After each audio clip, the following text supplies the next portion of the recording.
Então hoje eu quero levar para você para um lugar onde você precisa entender que você foi liberto, você é livre. E você pode ser uma pessoa intrépida, uma pessoa sem medo, uma pessoa corajosa. Ainda que você se ache tímido demais, você pode ser uma pessoa intrépida, ousada, corajosa, porque Jesus já deu para você essa liberdade. Aleluia!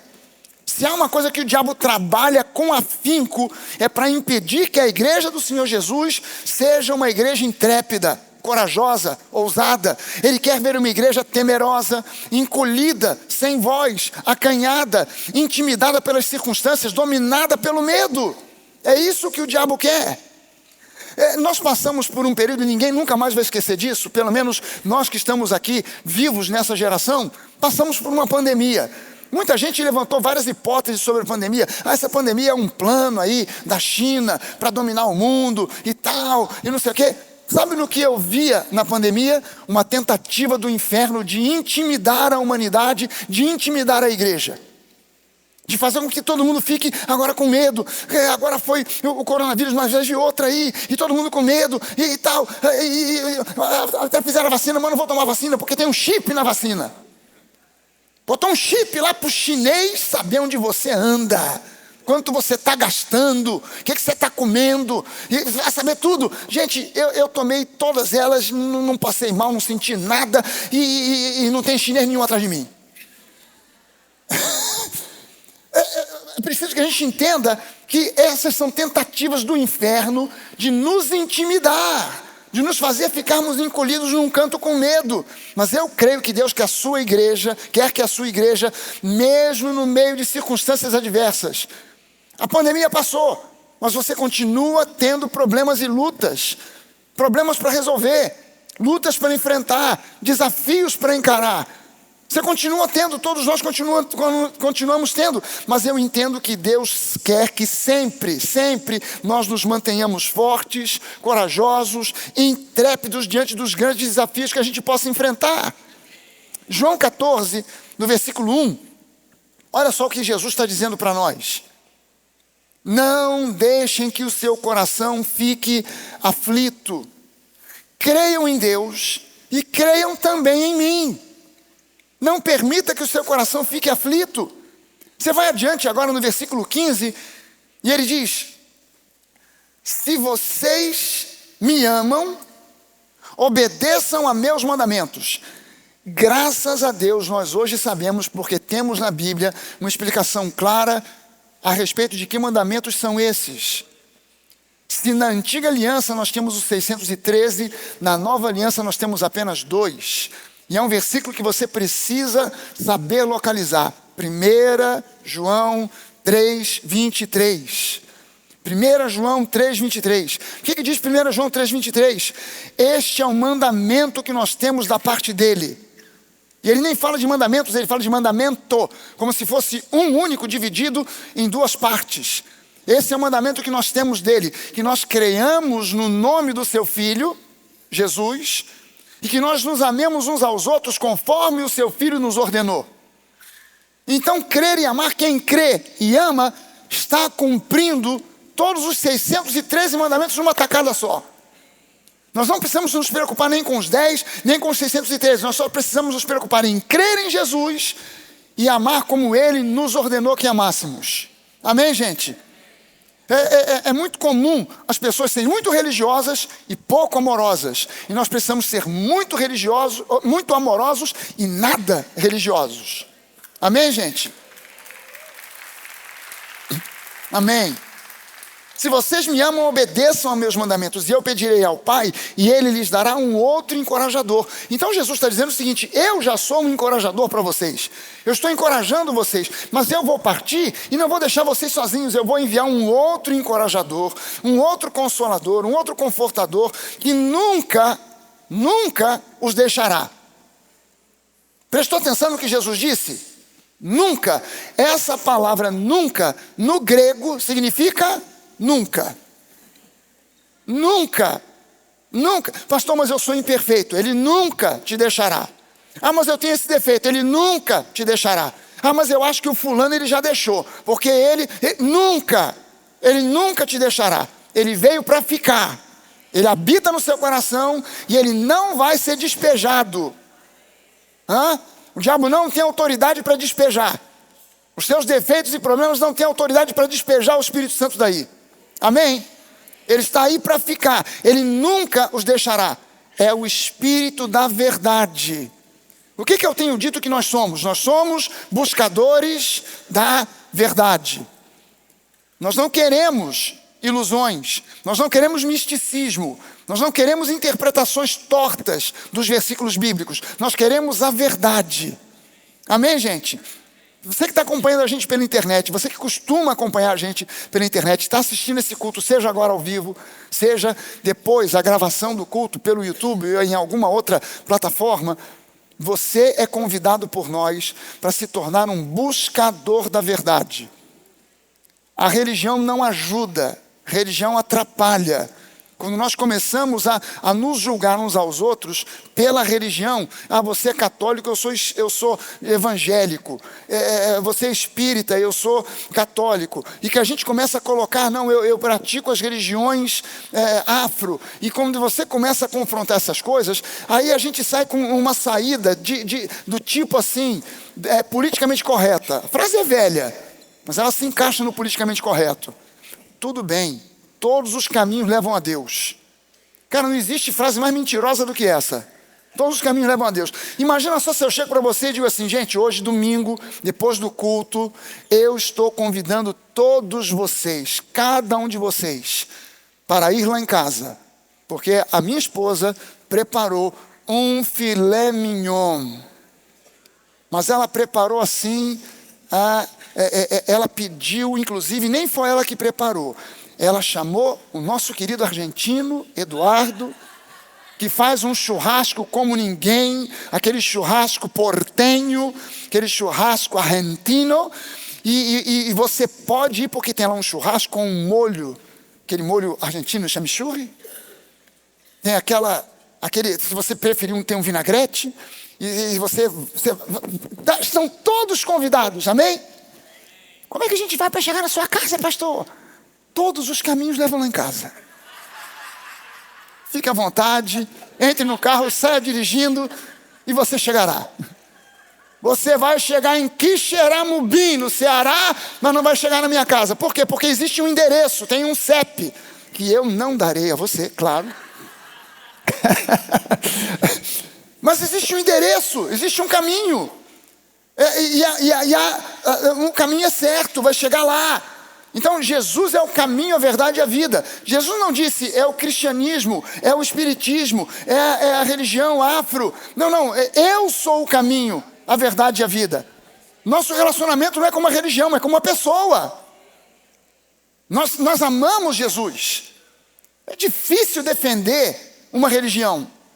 Porque quando você começa a falar de religião, religião católica, evangélica, aquelas religiões que deveriam estar incluídas como religiões cristãs, perseguiram, prenderam, torturaram, mataram. Então a primeira coisa que o incrédulo fala para você, mas o cristianismo torturou gente, o cristianismo decapitou pessoas, o cristianismo prendeu pessoas, mas Jesus nunca fez isso. Jesus não tem nada a ver com isso, não tem nada a ver com Jesus, e nós somos seguidores dele, amém, gente? Nós não somos seguidores de Calvino, nós não somos seguidores de Armínio, nós não somos seguidores de Lutero, nós somos seguidores de Jesus. Amém, gente? Esses homens podem ter sido uma bênção, também tiveram seus defeitos, tem coisas boas que eles disseram, mas também tem muita besteira que eles disseram. Você sabia que Lutero era um tremendo de um antissemita? Lutero era um antissemita. Se eu tivesse ele vivendo no meu tempo, eu ia dizer na cara dele, Lutero, você está completamente errado, você pode estar certo em um monte de coisa, mas nisso aí, meu amigo, você errou profundamente. O povo de Israel, o povo de Deus, é um povo ainda amado por Deus. Você não pode dizer o que você está dizendo sobre eles, tem que ser perseguidos, presos e mortos. Pelo amor de Deus. Porque religião causa confusão, religião causa guerra, religião causa morte. Jesus causa restauração. Jesus traz unidade e unanimidade. E nós somos seguidores da verdade. Vocês vão buscar a verdade e vocês então serão libertos. E o Espírito Santo é o Espírito da verdade.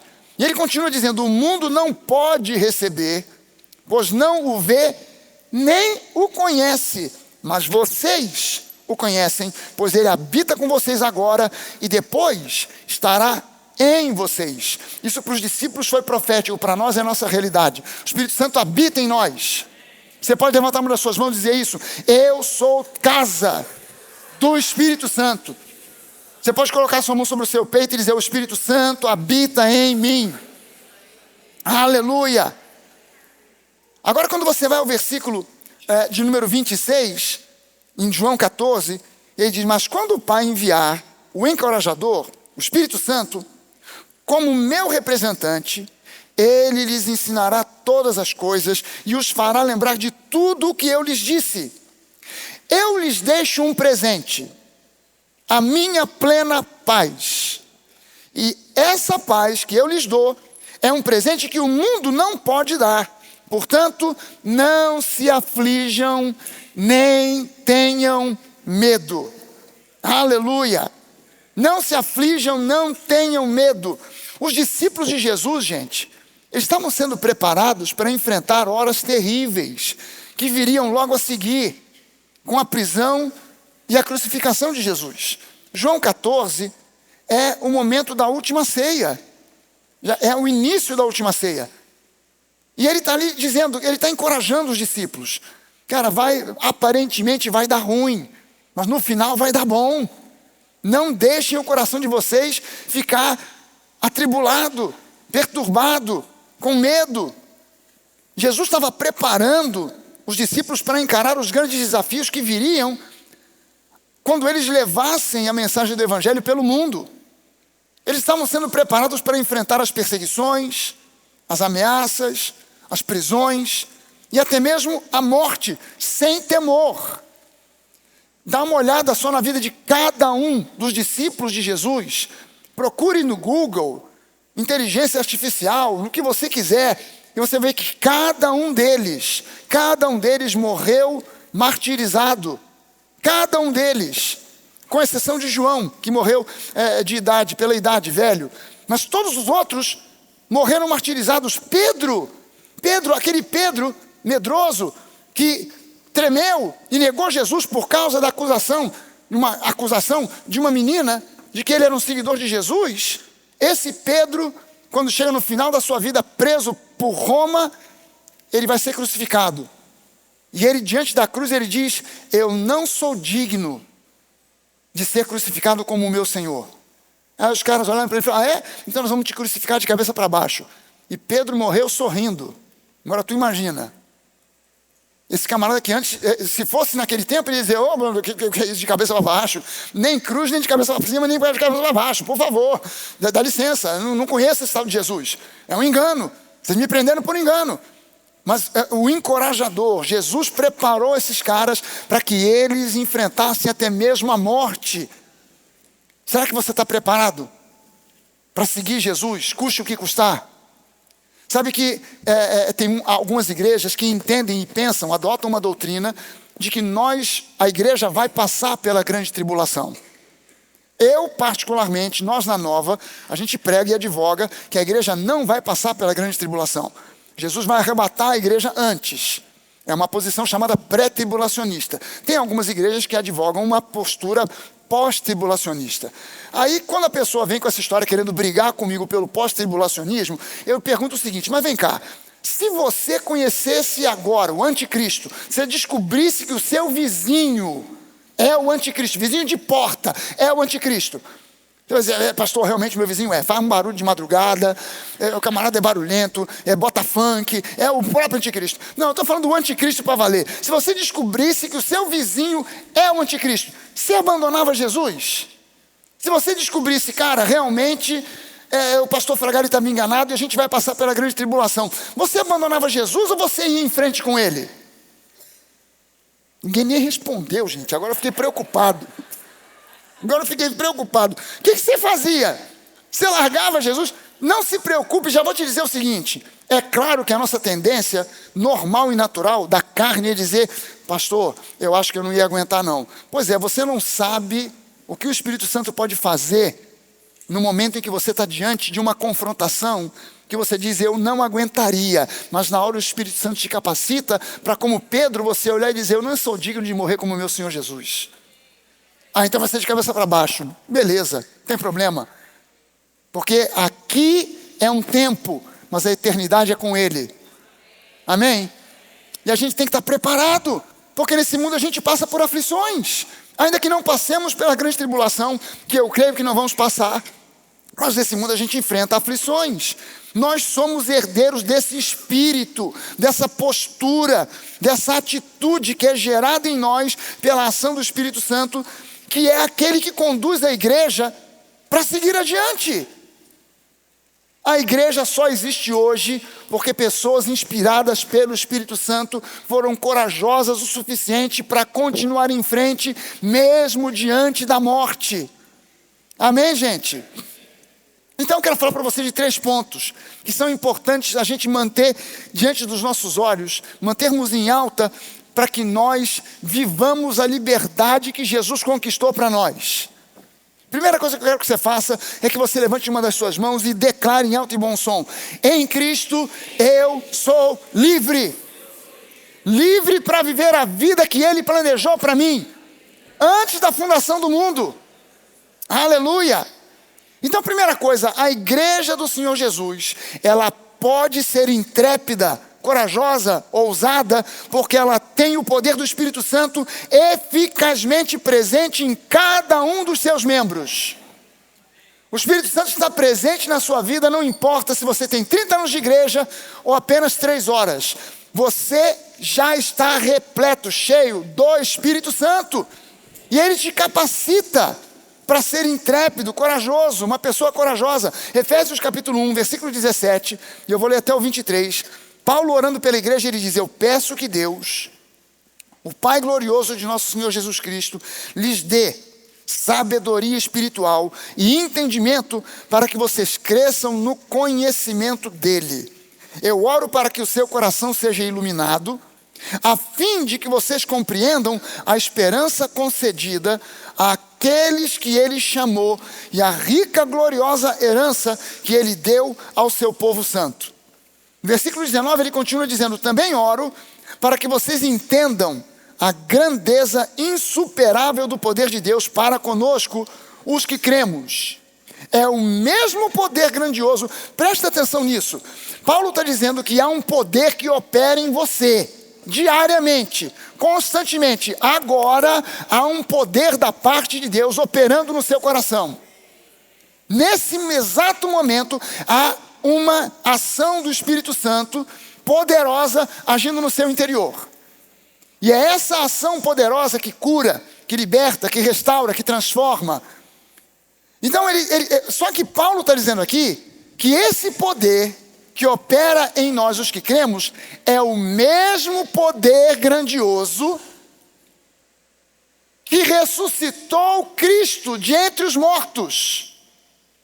O mesmo poder que visitou o corpo frio, morto de Jesus e o fez ressuscitar, é o mesmo poder que atua exatamente agora no seu coração, no seu espírito, no seu corpo, na sua alma, em você, agora. Aleluia! Será que você pode levantar as suas mãos, fechar os seus olhos e dizer: muito obrigado, Jesus, porque o teu poder está agindo aqui no meu corpo para me curar. O teu poder está agindo na minha alma para remover qualquer coisa relacionada com traumas, com ira, com ressentimentos, mágoas. Eu te agradeço porque o teu poder está operando agora em mim, para me restaurar, para me abençoar, para me fazer mais e mais semelhante ao Senhor Jesus. Aleluia! Você crê nisso? Meu irmão, sabe aquela frase, fulano não tem jeito? Pois é, um morto não tem jeito. O que você faz com o morto? Acabou, já era. Mas esse poder que age para te transformar, que age para te abençoar, que opera para te curar, é o mesmo poder que agiu no corpo frio, morto há 3 dias de Jesus e o ressuscitou de entre os mortos. Se pode ressuscitar um morto, pode te transformar. Se pode ressuscitar um morto, pode acabar com aquela tua mania. Se pode ressuscitar um morto, pode acabar com aquele mau hábito. Se pode ressuscitar um morto, pode acabar com aquele vício. Seja vício de droga, de cigarro, de internet, de pornografia. Se pôde ressuscitar um morto, pode acabar com essa mania, com esse vício. Se pôde ressuscitar um morto, pode restaurar o teu casamento. Se pôde ressuscitar um morto, pode curar o teu filho. Se pôde ressuscitar um morto, pode fazer qualquer coisa na vida daquele que crê. Aleluia! Aleluia, é por isso que a gente crê. Ressuscitou a Jesus e fez assentar-se à direita de Deus Pai. Não só o fez ressuscitar, mas o elevou para se assentar com o Pai em lugares celestiais. Aleluia. Versículo 21, ele diz, esse lugar onde Jesus está, e aonde nós estamos assentados com Ele, está acima de todo principado, potestade, poder, domínio, e de todo nome que se possa mencionar, não só no presente século, mas também no vindouro. Não só nesta época de agora, como na época vindoura. E sujeitou todas as coisas debaixo dos pés de Cristo, para ser o cabeça sobre todas as coisas, e o deu à igreja. A igreja que é o seu corpo, a qual é o seu corpo, a plenitude daquele que a tudo enche em todas as coisas. Gente, a igreja do primeiro século, aquela igreja do livro de Atos, eles não tinham os recursos que nós temos hoje, recursos tecnológicos, recursos financeiros, eles não tinham nem mesmo a Bíblia impressa, nem mesmo isso eles tinham. Eles não tinham prédios onde se reunir. Então o que eles possuíam que fazia deles uma igreja destemida, uma igreja intrépida, que avançava corajosamente, apesar das perseguições? O que aquele povo possuía? Eles possuíam o Espírito de Deus, eles possuíam a palavra de Jesus, e eles possuíam uns aos outros. Eles se viam como uma família. Nós somos a família do Deus vivo. Essa pessoa que está do seu lado pode nem se parecer com você, mas é teu irmão na fé. Nós somos uma família e precisamos, como igreja local, cultivar esse espírito de família, de unidade. Não há família no mundo que seja perfeita, com exceção da minha. Nem a minha, nem nenhuma. Não há família nenhuma que seja perfeita. E algumas são mais imperfeitas do que outras. Você vai encontrar irmãos que não falam com irmãos. Você vai encontrar pais que não falam com filhos. Você vai encontrar discórdias dentro de casa, de maridos que se separam porque o marido se separou da esposa, porque houve uma discórdia de tamanho tal. Não existe família perfeita. Então você não pode esperar que a família de Deus seja perfeita enquanto ela estiver aqui na terra. Então você não pode se impressionar pelo fato de que de repente você teve uma diferença, uma implicância ou sei lá o quê, com algum irmãozinho da igreja. E isso não é motivo para você sair da igreja. Isso não é motivo para você desistir de seguir a Cristo. Isso é motivo para você se aperfeiçoar, amadurecer e aprender a perdoar. Aleluia! O poder de Deus pode fazer isso no seu coração. O discurso de um pastor não consegue fazer isso. Mas o poder de Deus pode fazer isso no seu coração. Eu conheço gente que é crente, mas tem um coração duro, difícil de perdoar. E é difícil porque entende Deus do modo errado. Deus é um Deus bom, mas... Pronto, quando ela começa a entender que Deus é um Deus que à torta e à direita manda juízo sobre os seus filhos, eu também fico com dificuldade. Deus deve ter uma dificuldade para me perdoar, eu também tenho. Então você pisar na bola comigo, vai ser difícil, vai ser ruim de eu perdoar. Ah não, com o tempo cura, o tempo não cura, o tempo transforma. A ira em mágoa, depois a mágoa em ressentimento. É isso que o tempo faz. Então é preciso que a gente entenda que nós somos família. E como nova igreja, por isso que a gente torra a sua paciência. A gente não obriga, a gente torra a sua paciência para você fazer parte de um grupo de conexão. Pastor, mas vai ter gente estranha na minha casa. Não é estranho, é seu irmão. É sua irmã na fé. Pastor, mas a minha casa é pequena. Melhor, porque a comunhão é mais próxima. Mas a gente precisa conviver como família. Então não pode ser diferente conosco do que era com a igreja primitiva. Então nunca se esqueça disso. Mesmo nas horas mais difíceis, Deus nunca te abandona. Mesmo nas horas mais difíceis, Deus nunca te abandona. Segunda coisa, a igreja deve ser intrépida porque ela possui uma herança fantástica. Ela possui uma herança maravilhosa. Há um exemplo de um homem no Antigo Testamento, um homem chamado Caleb. Caleb já era avançado na sua idade, já era um homem de 85 anos, quando ele vai falar com Josué sobre tomar posse do Monte Hebron. Tomar posse de Hebron. E ele falou, cara, eu lembro, Moisés, 40 anos atrás, ele me prometeu. Eu entrei na terra de Canaã, junto com mais 11 irmãos, inclusive você, Josué, nós entramos lá. Agora, olha só, eles entraram para espionar, ficaram 40 dias, voltaram, e olha só o que Josué diz aqui. Josué 14, versículo 6. Ele diz assim, os filhos de Judá chegaram a Josué em Gilgal. E Caleb, filho de Jefoné, o quenezeu, lhe disse, Josué, você sabe que o Senhor falou a Moisés, homem de Deus, em Cades Barneia, a respeito de mim e de você.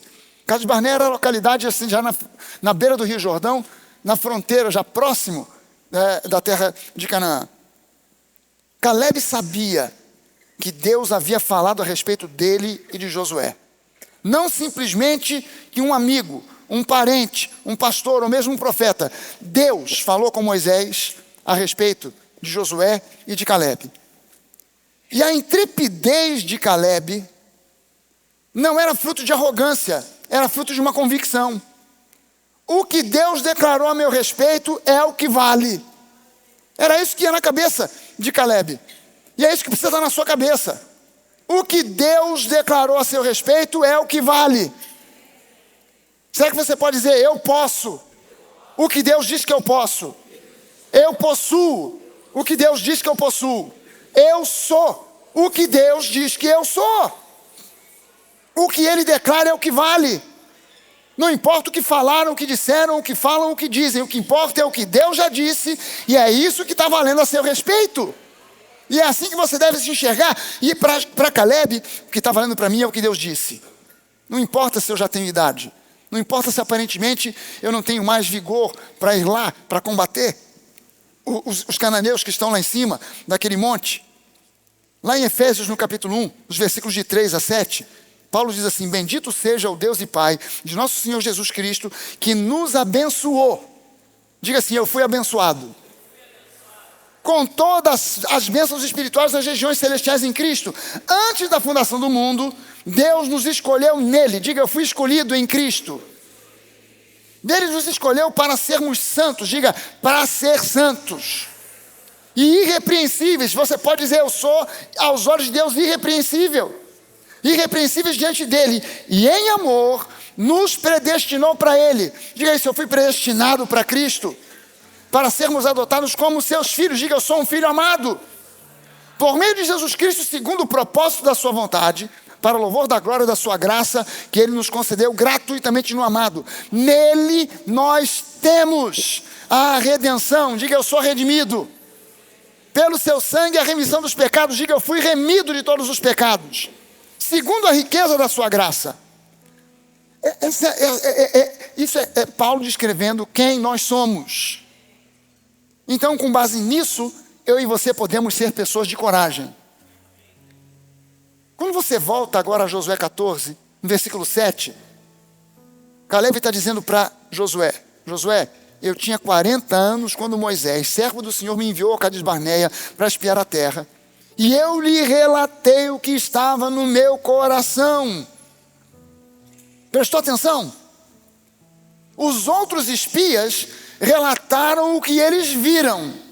Caleb relatou o que ele creu. Os caras relataram, nós vimos, nós nos sentimos como gafanhotos, eram gigantes, pessoas armadas até os dentes. No entanto, Caleb trouxe o seguinte relatório. É verdade, tem gigantes, tem povos guerreiros, mas nós podemos devorá-los como se fosse pão. Ele não relatou o que ele viu, ele relatou o que ele creu. O que te impressiona mais, o que você vê ou o que você crê? A gente precisa ser mais impressionado por aquilo que a gente crê do que por aquilo que a gente vê. No versículo 8, continuando aqui em Josué 14, Caleb continua dizendo: os meus irmãos que tinham ido comigo amedrontaram o povo. Amedrontaram o povo. Sabe o que me deixa assim bolado? É ver que muitas vezes o mundo, as pessoas do mundo nos encorajam mais do que os irmãos da igreja. Às vezes na igreja a gente é desencorajado e o pessoal do mundo: não, vamos nessa, cara. Vamos lá, vamos em frente.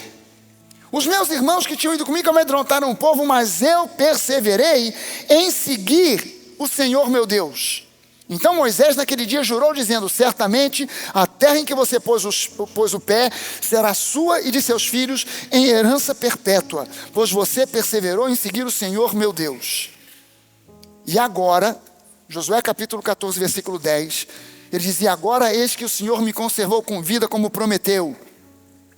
45 anos se passaram desde que o Senhor falou essas palavras a Moisés, quando Israel ainda andava no deserto. E agora eis que estou com 85 anos. E estou tão forte hoje como no dia em que Moisés me enviou. A força que eu tinha naquele dia, eu ainda tenho agora para combater na guerra, como para fazer o que for necessário.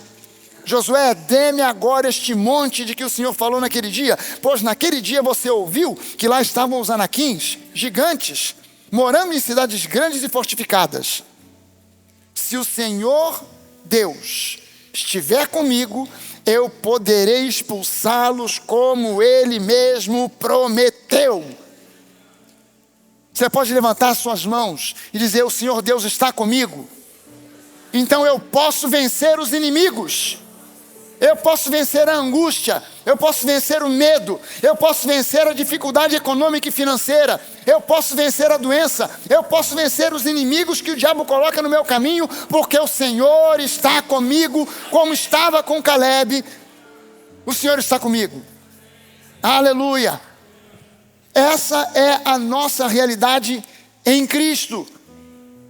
Terceira coisa, a igreja pode e deve ser intrépida, porque ela já foi declarada pelo Senhor dos Senhores como mais que vencedora. A igreja já foi declarada mais que vencedora. Veja o capítulo 8 de Romanos, no versículo 33, o apóstolo Paulo diz que nós somos acusados, mas Deus nos justifica.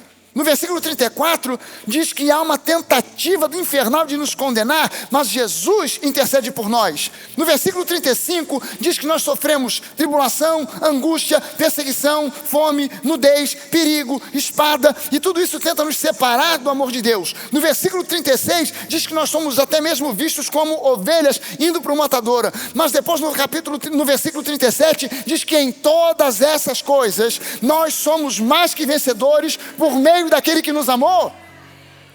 O Salmo 44, dos versículos de 1 a 7, o salmista diz assim: ó Deus, ouvimos com os próprios ouvidos, nossos antepassados nos contaram tudo que fizeste em seus dias muito tempo atrás. Com o teu poder expulsaste as nações e estabeleceste o teu povo na terra. Esmagaste os povos inimigos e libertaste os nossos antepassados. Não foi por suas espadas que eles conquistaram a terra. Não foi pela força de seus braços que eles alcançaram vitória. Foi pela tua mão direita e pelo teu braço forte, pela luz intensa do teu rosto. Foi por causa do teu amor por eles. Tu és o meu rei e o meu Deus. Decretas vitórias para Israel. Com o teu poder, afastamos nossos inimigos. E em teu nome, nós pisoteamos os nossos adversários. Eu não confio em meu arco, nem conto com a minha espada para me salvar. Tu nos concedes vitória sobre os nossos inimigos e envergonhas os que nos odeiam. Aleluia!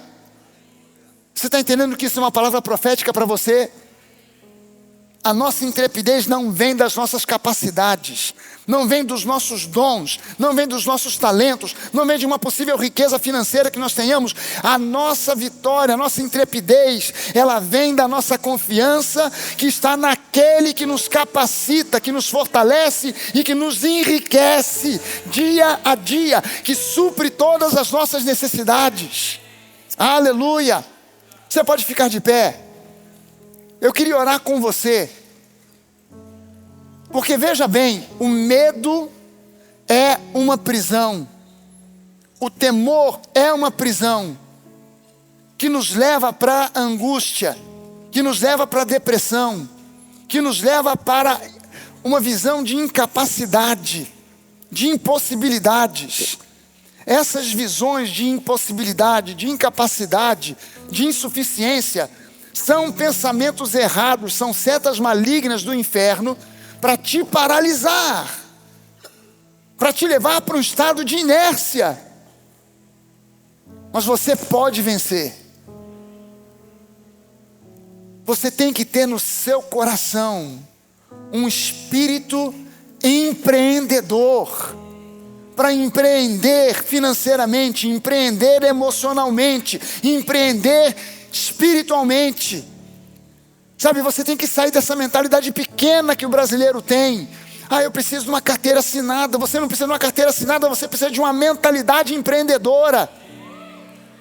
Sabe, aqui na Nova a gente quer te ajudar. A gente tem um trabalho aqui chamado, que tem a ver com empreendedorismo, chamado o Renova. Eu ia falar Nova Recomeça. É o Renova. É onde você vem para aprender uma mentalidade empreendedora, com gente que tem experiência, com gente que a gente chama de caras bem-sucedidos, CEOs aí, até às vezes super ocupados. A gente consegue arrumar um jeito do cara vir para instruir, para você ter e entender o caminho das pedras, por onde eu vou, como é que eu faço. Eu quero empreender, mas eu não sei o caminho. A gente quer te ajudar para que você entenda, você pode vencer e você vai vencer se você crer e você meter o pé na água para as águas partirem, para abrir e você passar. Porque a vitória não é para os covardes, a vitória é para os que creem. Deus tem vitória para você no seu casamento. Nós temos um trabalho de casais aqui na igreja, que é um trabalho sério. O pastor Guga, a pastora Naná estão aí dando a vida para fazer com que os casais da Nova sejam cada vez mais unidos e abençoados em Cristo. Você pode viver em saúde. Nós oramos, a gente serve aqui a todo culto, num sim, no outro também. A gente serve a Santa Ceia para lembrar a você que você tem uma aliança com Deus, que Deus tem uma aliança com você através de Jesus, e que pelas suas pisaduras nós fomos sarados. A gente tem tantos testemunhos aqui de vida vitoriosa. Deus tem vida, restauração para você. Você não precisa viver prisioneiro de vício. Você não precisa viver prisioneiro de mau hábito. Você não precisa viver prisioneiro de mania. Você pode vencer. Você pode vencer essas coisas interiores. Sabe, essas coisas que estão lá dentro, que você diz, não, eu nasci assim, eu sou assim. Deus pode transformar. O poder de Deus que ressuscitou a Jesus dentre os mortos, Ele pode agir em você e ter muito mais força do que o Prozac. Ele pode agir em você com muito mais força do que um antidepressivo. Ele pode agir em você com uma força muito maior. E eu não estou falando contra remédio, por favor. Eu sou médico e eu sei. E a gente tem outros médicos na Nova, a gente sabe o valor que tem a medicina.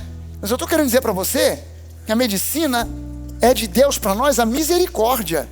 A cura sobrenatural é o poder de Deus disponível para nós.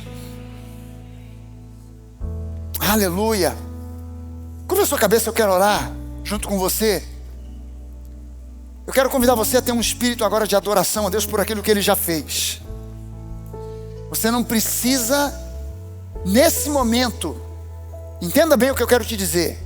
É lícito e bíblico orar para pedir. Mas há certos momentos que a gente para de pedir e começa a agradecer por aquilo que pediu e ainda nem recebeu. Esse é o exercício mais alto da fé. É o agradecimento a Deus por aquilo que ainda nem aconteceu. Eu orei, eu pedi Não aconteceu absolutamente nada ainda. E eu estou levantando as minhas mãos e dizendo: Deus, eu te agradeço. Eu te agradeço. Eu te agradeço. Coisas que eu ainda nem pedi, mas que eu sonhei e nem me atrevi a pedir, por medo de parecer algo grande demais, mas que Deus já está trabalhando para que você possua. Trabalhando nos bastidores. O diabo vem para dizer para você: esse sonho é grande demais, não é para o seu bico. Deus te diz: Hebrom também não era para o bico de Caleb.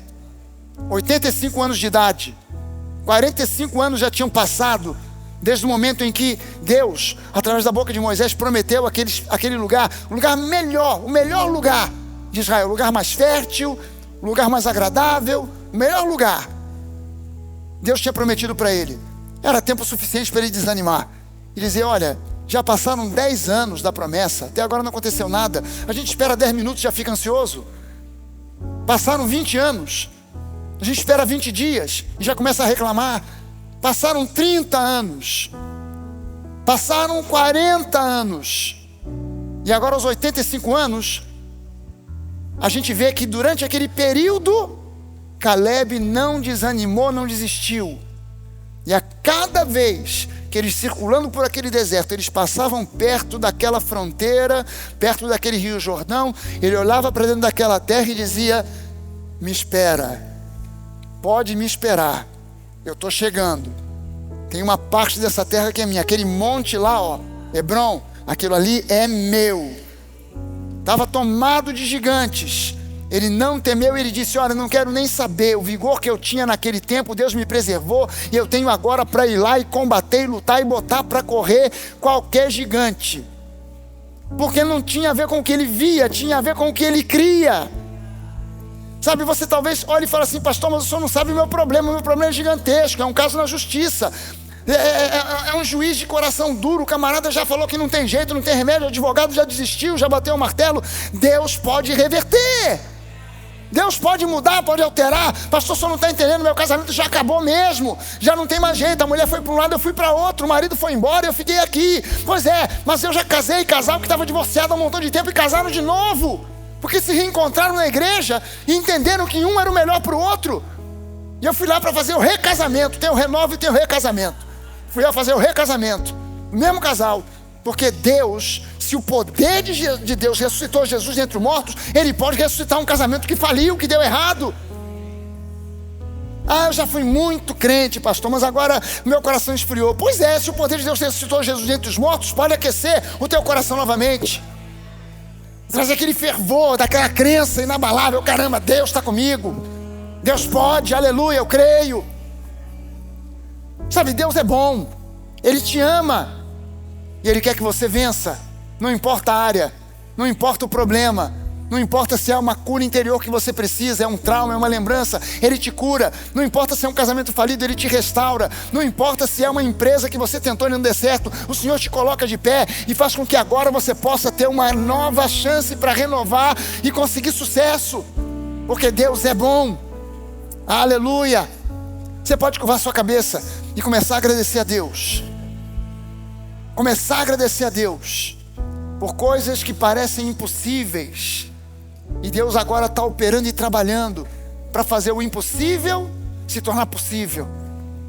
Coisas impossíveis, coisas que foram deixadas para trás, coisas que foram abandonadas, situações que te magoam, que te fazem pensar e dá vontade até de chorar, porque você pensa: já era. Deixa Deus ser Deus, deixa Deus ser Deus, deixa Deus agir. Simplesmente louve a Deus, simplesmente diga a Ele: Senhor, eu te louvo, eu te exalto, eu te adoro. Enche esse lugar com o som da sua voz. Não fique agora fazendo apenas uma oração mental. Faça uma oração em que você possa ouvir a sua própria voz, dizendo: Deus, eu te louvo, eu te exalto acima de todo problema, de toda luta, de toda dificuldade. Eu te exalto acima de tudo, porque o Senhor é soberano, o Senhor é o Deus eterno, o Senhor é o Deus vivo, o Senhor é o Deus verdadeiro. Aleluia. Jesus, você é o Rei da glória, você é o Rei da glória, o Rei da eternidade, Senhor dos senhores, o médico dos médicos, Deus acima de qualquer outro que se intitule Deus. Nós te exaltamos, Jesus, nós te bendizemos, Jesus, acima de tudo. acima das dores, acima dos problemas, acima das lutas, acima das dificuldades, porque você é soberano, Jesus. Aleluia! E você é o Rei da glória. Aleluia! Nós te exaltamos, nós te bendizemos. Diga mais uma vez agora cantando. Te louvo, te exalto, acima de tudo, soberano. Jesus, tu és o Rei da glória, o Rei da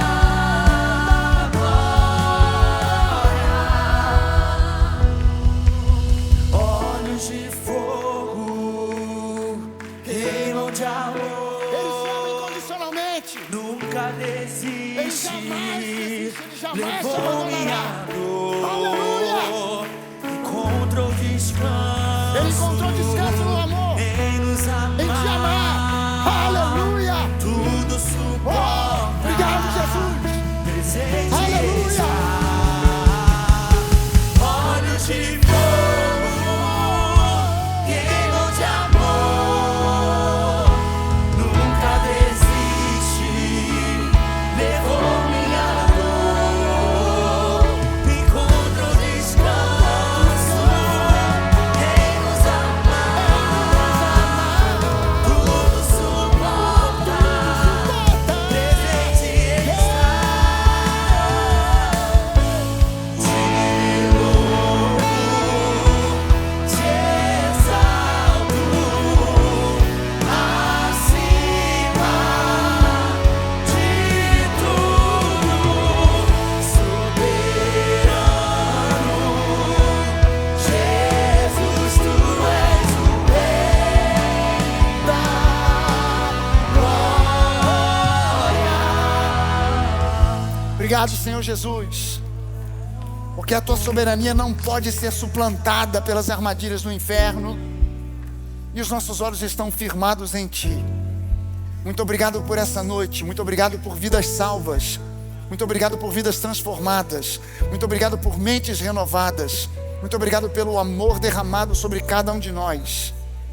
Em nome de Jesus, nós saímos daqui nessa noite para viver uma semana ricamente abençoada, uma semana de vitórias, uma semana de capacitação especial para resolvermos os nós que ainda permaneceram amarrados desde a semana passada. Nós recebemos unção para que nessa semana milagres aconteçam, para que nós vejamos milagres acontecendo, para que a nossa fé seja renovada e milagres aconteçam diante dos nossos olhos, e nós possamos voltar aqui na semana que vem com um testemunho de vida vitoriosa. E todo aquele que crê diga amém, aleluia, amém, glória a Deus.